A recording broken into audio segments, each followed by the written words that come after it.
Hey everyone, welcome back to script kiddie YouTube channel. ಇವತ್ತಿನ ವಿಡಿಯೋದಲ್ಲಿ ನಾವು ಏನು ಮಾಡ್ತೀವಿ ಅಂದರೆ, ರೀಸೆಂಟಾಗಿ ನಾವು ಒಂದು ಬಗ್ನ ಫೈಂಡ್ ಔಟ್ ಮಾಡಿದೆ ಒಂದು ವೆಬ್ಸೈಟ್ನಲ್ಲಿ. ಓಕೆ, ಸೊ ಇಂಟಿಗ್ರಿಟಿನಲ್ಲಿ ನಾನು ಹಂಟಿಂಗ್ ಮಾಡ್ತಾ ಇದ್ದೀನಿ. ಪ್ರೆಸೆಂಟ್ಲಿ ನನ್ನ ರ್ಯಾಂಕಿಂಗ್ ಬಂದುಬಿಟ್ಟು 2000 ಇದೆ ಇಂಟಿಗ್ರಿಟಿನಲ್ಲಿ. Okay, it's two high actually, ಇದಕ್ಕಿಂತ ಕಮ್ಮಿ ಆಗಬೇಕು. I am trying my best. Okay, so basically ಏನಾಗುತ್ತೆ ಅಂದರೆ, ಇಂಟಿಗ್ರಿಟಿನಲ್ಲಿ ಒಂದು ಪ್ರೈವೇಟ್ ಪ್ರೋಗ್ರಾಮಿಗೆ ಇನ್ವಿಟೇಷನ್ ಬರುತ್ತೆ ನನಗೆ. ಆ ಪ್ರೋಗ್ರಾಮ್ನ ನಾನು ಸ್ಟಾರ್ಟ್ ಮಾಡ್ತೀನಿ ಹಂಟ್ ಮಾಡೋದಕ್ಕೆ. ಸೊ ವಿತಿನ್ 10 minutes ನನಗೆ ಏನಾಗುತ್ತೆ ಅಂದರೆ ಒಂದು ಸಿಂಪಲ್ ಬಗ್ ಸಿಗುತ್ತೆ. ಓಕೆ, ಸೊ ಅದು ಯಾವ ರೀತಿ ಕಾಣಿಸುತ್ತೆ, ಏನು ಎತ್ತ ಅಂತ ಕಂಪ್ಲೀಟ್ ಇನ್ಫಾರ್ಮೇಷನ್ನ ಈ ವಿಡಿಯೋದಲ್ಲಿ ನಿಮ್ಗೆ ತೋರಿಸ್ತೇನೆ. So without wasting any time start ಮಾಡೋಣ. Let's get started.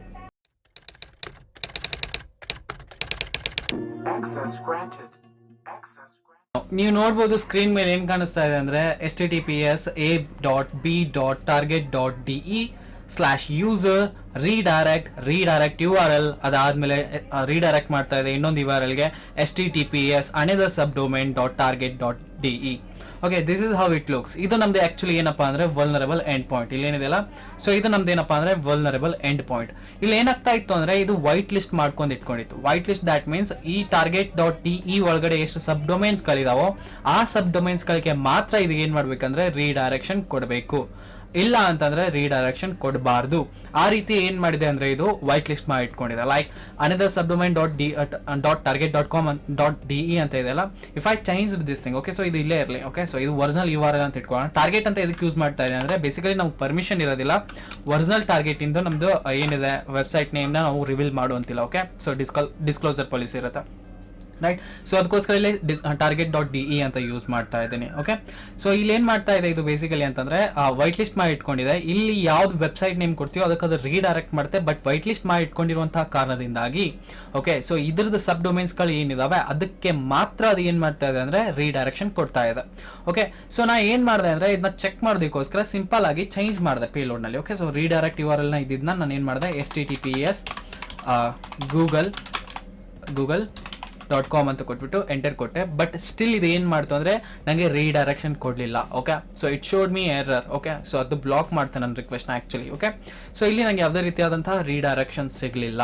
But interestingly ಇಲ್ಲಿ ಏನಾಯಿತು ಅಂದರೆ, ನಾನು target.de ನ google.comದೊಂದು ಕ್ವೆರಿ ಆಗಿ ಕೊಟ್ಟಾಗ it accepted it and redirected me to google.com.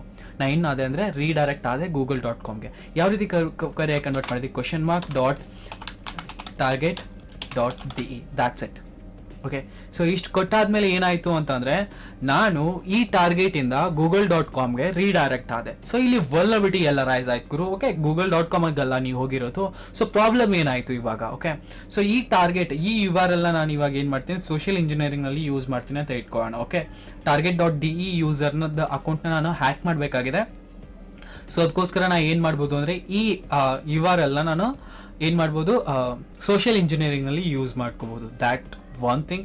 ಅಥವಾ ಕಂಪ್ನಿ ಫೇಮ್ನ ಹಾಳು ಮಾಡೋದಕ್ಕೋಸ್ಕರ ನಾನು ಏನು ಮಾಡ್ಬೋದು ಅಂದರೆ, ಇಲ್ಲಿ ಅಡಲ್ಟ್ ಸೈಟ್ಸ್ ಕೊಟ್ಬಿಟ್ಟು ನಾನು ರೀಡೈರೆಕ್ಷನ್ ಮಾಡಿಸಿ ಯೂಸರಿಗೆ ಕಳಿಸ್ಬೋದು. ಸೊ ಅದು ಕೂಡ ಚಾನ್ಸಸ್ ಇರುತ್ತೆ. ಅಥವಾ open redirect also leads to cross site scripting. I tried cross site scripting on this site, but work ಆಗಲಿಲ್ಲ. Okay, so I tried on, but ಅದು ವರ್ಕ್ ಆಗಲಿಲ್ಲ. ಬಟ್ ಓಪನ್ ರೀಡೈರೆಕ್ಟ್ ಅಂತೂ ನಮಗೆ ವಲ್ನರಬಿಲಿಟಿನೇ, ಇದು ಒಂದು ವಲ್ನರಬಿಲಿಟಿನೇ. ಸಿಂಪಲ್ಸ್ ಏನಂತ ಹೇಳ್ಬೋದು, ಲೋ ಲೆವೆಲ್ ವಲ್ನರಬಿಲಿಟಿ. ಸೊ ನಾ ಏನು ಮಾಡಿದೆ ಅಂದರೆ, ಪಟಾಫಟ್ ನಂದು ಬರ್ಬ್ನ ಟರ್ನ್ ಆಫ್ ಮಾಡ್ಕೊಂಬಿಟ್ಟು ಕಾಪಿ ಮಾಡಿಕೊಂಡೆ. URLನ ಕಾಪಿ ಮಾಡ್ಕೊಂಬಿಟ್ಟು ಅದರದ್ದು ಒರಿಜಿನಲ್ URL, ಅದಾದಮೇಲೆ ನಾ ರೆಡಿ ಮಾಡಿರುವಂತಹ payload. Okay, so ಇಲ್ಲೇನಿದೆ question mark ಆದಮೇಲೆ .target.de ಅಂತ ಕೊಟ್ಟಾದ್ಮೇಲೆ ಇದೇನಾಗ್ತಾ ಇದೆ, ನಂಗೆ ಬೇಸಿಕಲಿ google.com .target.de ರೀಡೈರೆಕ್ಟ್ ಮಾಡ್ತಾ ಇದೆ. ಸೊ ಹಿಂಗಾಗಿ ಏನಾಯಿತು ಅಂದರೆ, ಬೇಸಿಕಲಿ ಇಲ್ಲಿ ಓಪನ್ ರೀಡೈರೆಕ್ಟ್ ವಲ್ನರಬಿಲಿಟಿ ಇದೆ ಅಂತ ಕನ್ಸಿಡರ್ ಆಯಿತು. They accepted my report and paid me €100. Okay, so ಒಂದು ಸಿಂಪಲ್ ಬಗ್. ಓಕೆ, ಸೊ ಜಸ್ಟ್ ಒಂದು 10 minutesನಲ್ಲಿ ನಾವು ಫೈಂಡ್ ಔಟ್ ಮಾಡಿರುವಂತಹ ಬಗ್ ಇದು. ಓಕೆ, ಸೊ ಇದು ಏನು ಮಾಡ್ತಾ ಇದೆ ಎಂಡ್ ಪಾಯಿಂಟ್ ಬೇಸಿಕಲಿ ಅಂತಂದರೆ, ಒಂದ್ಸತಿ ಯೂಸರ್ ಲಾಗಿನ್ ಆದಮೇಲೆ ಆ ಯೂಸರ್ ಡೇಟಾನ ತೊಗೊಂಡ್ಬಿಟ್ಟು ಇದೇನು ಮಾಡುತ್ತೆ, ಈ ಸಬ್ ಡೊಮೈನ್ಗೆ ಸೆಂಡ್ ಮಾಡುತ್ತೆ. ಓಕೆ, ಯೂಸರ್ ಅಂತ. ಓಕೆ, ಸೊ ಅಲ್ಲಿ ಏನಾದರೂ ನನಗೆ ಆ ಯೂಸರ್ ವ್ಯಾಲಿಡ್ ಇದ್ದಾನೆ ಅಂತ ಗೊತ್ತಾಯಿತು ಅಂದರೆ, ಇಟ್ಸ್ ರೀಡೈರೆಕ್ಟಿಂಗ್. ವ್ಯಾಲಿಡ್ ಇಲ್ಲ ಅಂತ ಗೊತ್ತಾಯಿದ್ರು ಸಮೇತ, ಸೊ ಅದನ್ನು ಕೂಡ ಏನು ಮಾಡ್ತಾ ಇದೆ, ರೀಡೈರೆಕ್ಟ್ ಮಾಡ್ತಾ ಇದೆ. So this is the possibility.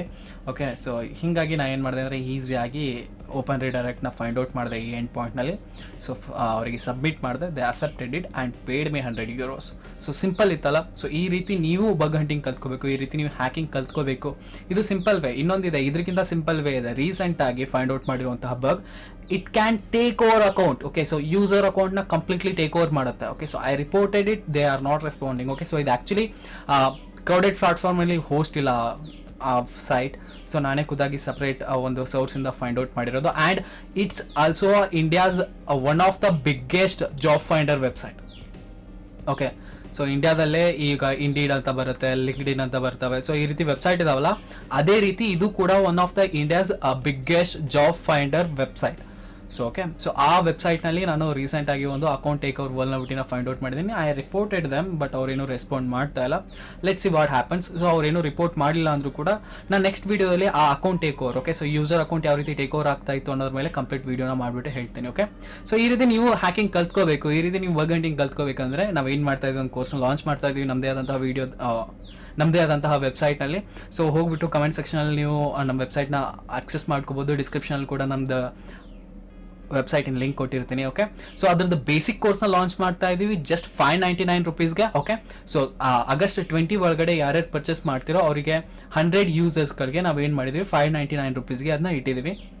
So ಅದ್ರ ಮೇಲೆ ಯಾರಾದರೂ ಪರ್ಚೇಸ್ ಮಾಡಿದ್ರೆ ಅವ್ರಿಗೆ ₹599 ಇರಲ್ಲ, ದ್ಯಾಟ್ ವಿಲ್ ಬಿ ₹999. ಸೊ ಆದಷ್ಟು ಬೇಗ ಹೋಗ್ಬಿಟ್ಟು ಪರ್ಚೇಸ್ ಮಾಡ್ಕೊಳ್ಳಿ. ಅದ್ರ ಲಿಂಕ್ ಡಿಸ್ಕ್ರಿಪ್ಷನಲ್ಲೂ ಕೂಡ ಇದೆ, ಕಮೆಂಟ್ ಸೆಕ್ಷನಲ್ಲೂ ಕೂಡ ಕೊಟ್ಟಿದ್ದೀನಿ. ಓಕೆ, ಸೊ ಸಿಗೋಣ ನೆಕ್ಸ್ಟ್ ವಿಡಿಯೋದಲ್ಲಿ. ಅಲ್ಲಿವರೆಗೂ ನೋಡ್ತಾರೆ, ಎಂಜಾಯ್ ಮಾಡ್ತಾರೆ, ಕಲ್ಸಾರಿ. ಜೈ ಹಿಂದ್, ವಂದೇ ಮಾತರಂ.